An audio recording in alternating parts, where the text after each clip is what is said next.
you good people. I hope you're all well. I thought I'd take a moment to record the lectures for week 3 HSP216. This week we're talking about the histories of police accountability, and the first lecture I want to start with is talking about that in terms of an Australian context. So there's a few different ways that people talk about this, but one of the foremost ways of conceptualising this history in Australia is discussed by Osborne and Dean and Thomas, and they do this in a staged process.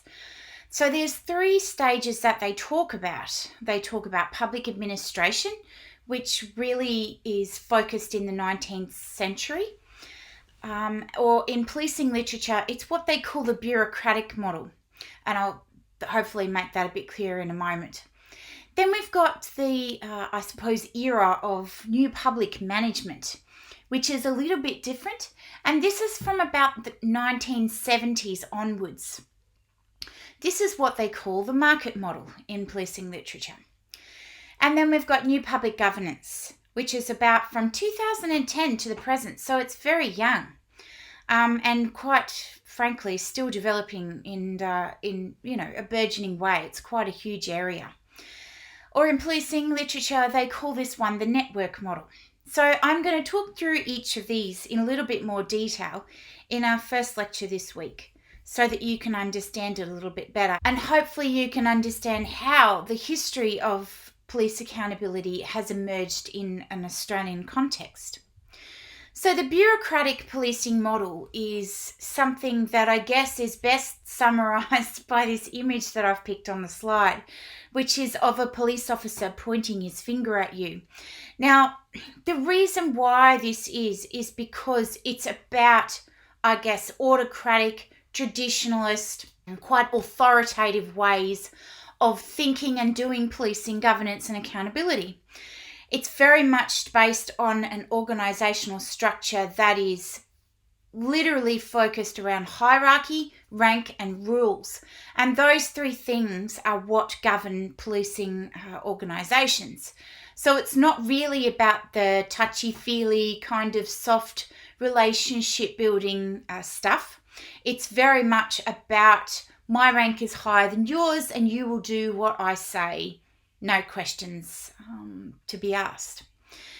The management style of this particular era of policing, and again we're thinking about it in terms of the 19th century, so 1800s, 1900s up until the 60s and 70s, it's very much command and control. It's about assurance and regulation of compliance rather than creativity and initiative. So there's not really any room for entrepreneurialism or innovation. It's very much more about you just need to follow what we're telling you to, and that's it. Now, Fleming and Rhodes, though, have done a little bit of research that says that we've still got quite a bit of evidence that this model is still working, even after huge amounts of reform in the UK and Australia, because police often think about this as being the only effective way to do police accountability and governance, which is interesting. But it is something that you can see in every level of the research.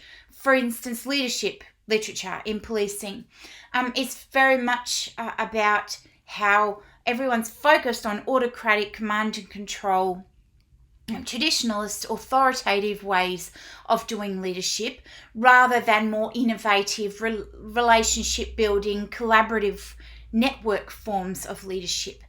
And it's almost in the literature like we talk about people being stuck in a rut, which is that very much autocratic ways of thinking about policing leadership. So Fleming and Rhodes says that this bureaucratic model is still very much at work, but it just depends on the context and where it's being implemented as to what that looks like and how it emerges. A good example of when this is most relevant, I suppose, is incident management in policing. So one of the things that we require when it comes to managing and running an incident with police is very much people need to know what their roles are. They need to know what they need to be doing, and someone at the top needs to tell them what to do, and then the person at the top needs to be able to trust that that person there is going to do what they're going to do, right? So there's no room for maneuver. There's no time to question or be creative or innovative. It's just about following process. So, and of course, if we don't do that, then more people die, more car accidents happen, more lava burns people to death, whatever the incident is. The reality is, if people don't listen to what police are saying, and if other police officers are not listening to their hierarchy and rank in those situations, then the situation is going to get worse.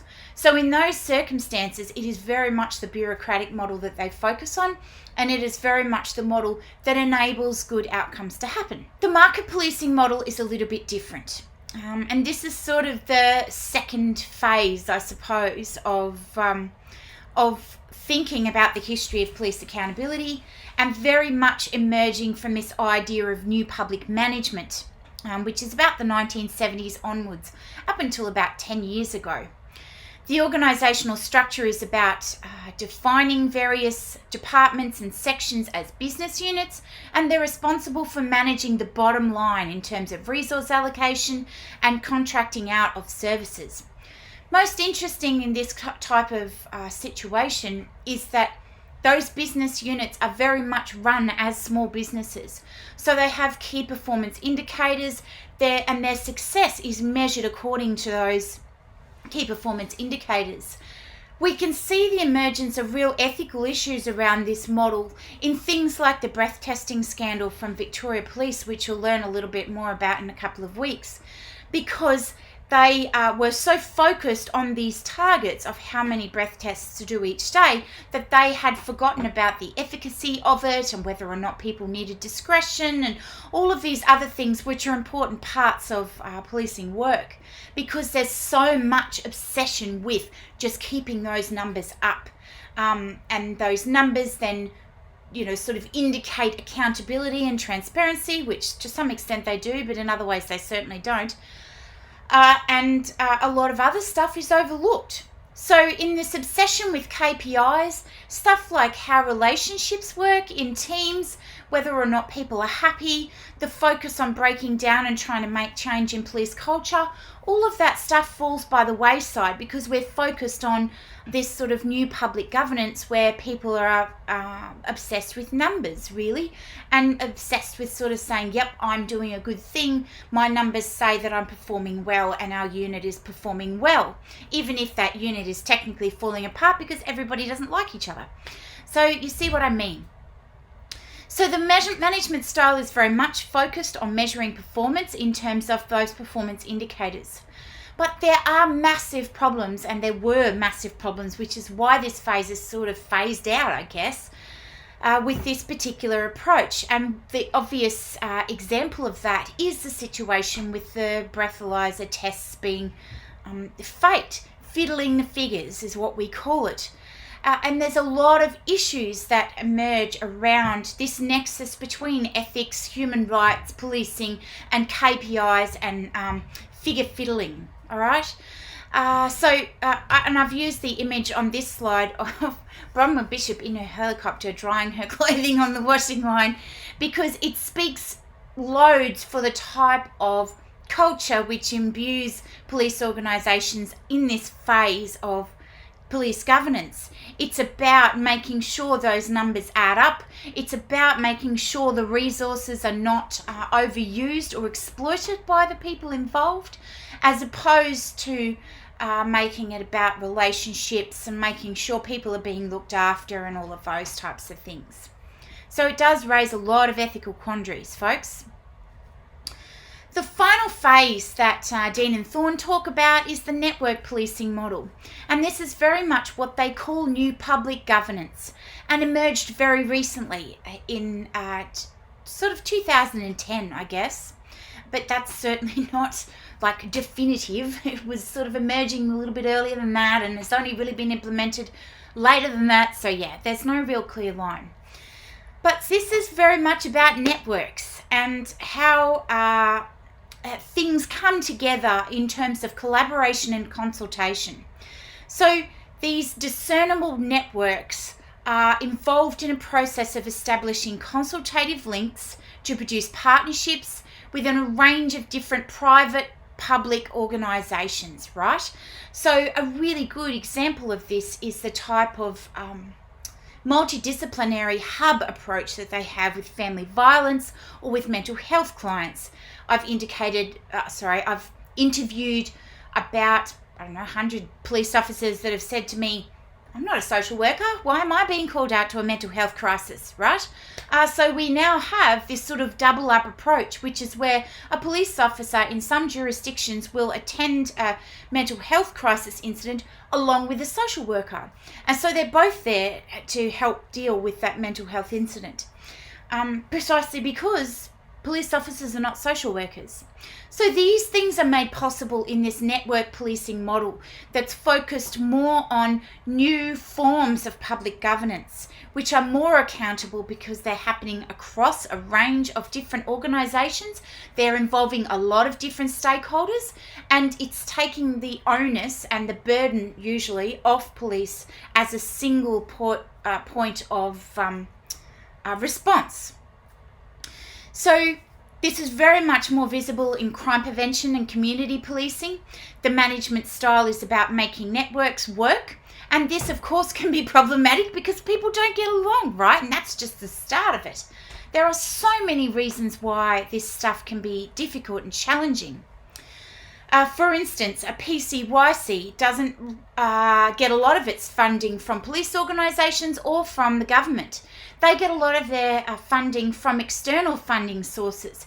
If for some reason that funding ceases to exist anymore, then the funding of the PCYC just disappears, and that service then cannot continue in the way that it has in the past. So there are serious issues with that sort of collaborative, consultative approach, but there are also amazingly incredible benefits that come out of it. So one of my PhD students actually works at a PCYC. He's a branch manager there, and he talks about how they've got buses at PCYC that they've bought to, take people to different programs and things like that. And he's got a collaborative partnership with another local organisation that does all of the work on those buses service-wise for free, because as part of his job, he goes and picks up the people at that service and delivers them to different aged care facilities and things like that. And then that company gives him free services. So that collaboration is vital because A, it's free, it's mutually beneficial for both parties, and of course they're all getting something out of it, and it's making a service in the community available to people that wasn't available before simply because of money. However, if something happens between that partnership and things fall down, then it's going to present problems, as does every other form of policing governance. Nonetheless, it can be really, really useful even if it is challenging, because it needs diplomacy, trust, and most importantly, reciprocity. But of course, we all know that crime control needs a whole of government approach. And if we don't have education providers on side, for instance, to help with stopping young people at risk from getting involved in the criminal processing system by way of working with police officers, then that whole half, that education half, is just going to fall down, and it's not going to be possible to make those things happen, those different forms of crime prevention. So sharing resources such as staff, money, information, infrastructure, expertise is all absolutely imperative, but this does happen in a tight fiscal environment. For instance, if there might be information that we can share on a hub computer that has university data on it and has policing data on it, and police and university people can both access this computer. However, neither of these organisations might have a room to spare, money to buy a computer. So in that instance, that really important way of sharing information is not possible simply because they don't have those resources. So those types of environments can very much impinge on whether or not network policing models move forward and are successful. But nonetheless, we seem to be, we have a lot of evidence now to suggest that we're doing okay, and this is actually quite useful. Anyway, that takes us through the 3 phases of the history of policing, accountability and governance in Australia. I hope that was helpful. Let me know if you have any questions and I'll chat to you all soon. Laters!